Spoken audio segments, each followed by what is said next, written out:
it is starting to slow down. I'm starting to see it better. I start to feel better when I go out there. I'm not saying I'm fully there by any means. There's still a lot of work that I need to do, but I'm starting to feel better each week going into it. Coming off their best offensive performance of the season, the Broncos will face a slightly tougher test this week as the 10-3 Bills come to town. It'll be the third time these two teams have faced off in the last 4 years. Your stat to watch: the Bills could claim their first AFC East title since 1995 with the win on Saturday. On the flip side, if the Broncos win, it would be a clean sweep of the AFC East for the orange and blue. It'll be the first time they've beaten all the teams in a division since sweeping the NFC North in 2015. Tip of the hat to Eric for that stat. Did something click last week in Carolina for Drew Lock? If so, the Broncos could earn their biggest win of the season on Saturday against the Buffalo Bills. Lock completed more than 75% of his passes, threw 4 touchdowns and no interceptions as he posted the third highest passer rating in franchise history against the Panthers. And he did that not because of the deep shots to KJ Hamler, but because he was willing to be patient, take the checkdowns, the short throws, the screen plays.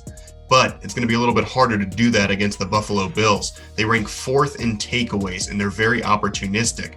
Drew Lock will have to make sure to, again, take what's there, take the short passes instead of always looking deep. And when he does go deep, he's going to face a talented secondary that includes former All-Pro Tre'Davious White.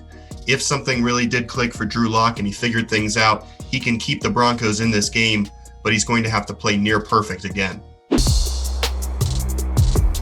And for this week's key matchup to watch, Bradley Chubb versus Bills quarterback Josh Allen, a matchup between the number 5 and number 7 picks from the 2018 NFL Draft. Now, Bradley Chubb has bounced back from his torn ACL this season, recording 7.5 sacks so far, and I know he would love to get to double-digit sacks. Meanwhile, Josh Allen has emerged as one of the top quarterbacks in the NFL. Even Vic Fangio said it during press this week. Allen has thrown for 28 touchdowns in just 9 interceptions. Now, Bradley Chubb missed last year's meeting due to his injury, so this will be the first time these two square off. He's a shot taker for sure. He has a huge arm, but he can also make plays with his feet. So we got to be disciplined up front with our rush lanes, and we just got to do a good job of corralling him and keep him in the pocket because he's a great quarterback. He has a lot of great weapons around him, so it's going to be a good challenge for us. The final word: the Broncos continue to test their depth at certain positions, including offensive line, where rookie center Lloyd Cushenberry is the only player on the offensive side of the ball to take every snap this season. But through all the changes, the offensive line has held strong.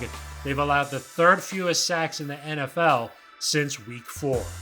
And now for a look at injuries. 4 players coming in with some nicks and bruises. Melvin Gordon and Philip Lindsay should both be good to go, though, according to Vic Fangio. Graham Glasgow is hoping to see the field after missing last week's contest. I know there's going to be talk about guys being injured and guys being rotated in and playing with new guys and this, that, and the other, but no one's going to feel sorry for us. I mean, I mentioned it before, we played a game without a quarterback, so we're going to have to really lock in and focus on our attention to detail this week, especially being a short week as well, and really have to focus on all their threats all across the board and play a complete game.